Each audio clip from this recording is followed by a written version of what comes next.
এই সানডে লেখাটাকে 4টে ঘরের মধ্যে ধরাতে হবে।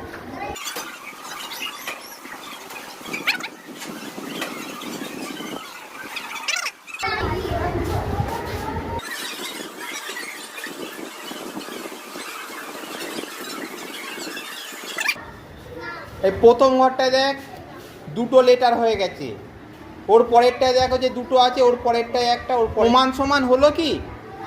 সমান সমান হতে হবে কিন্তু।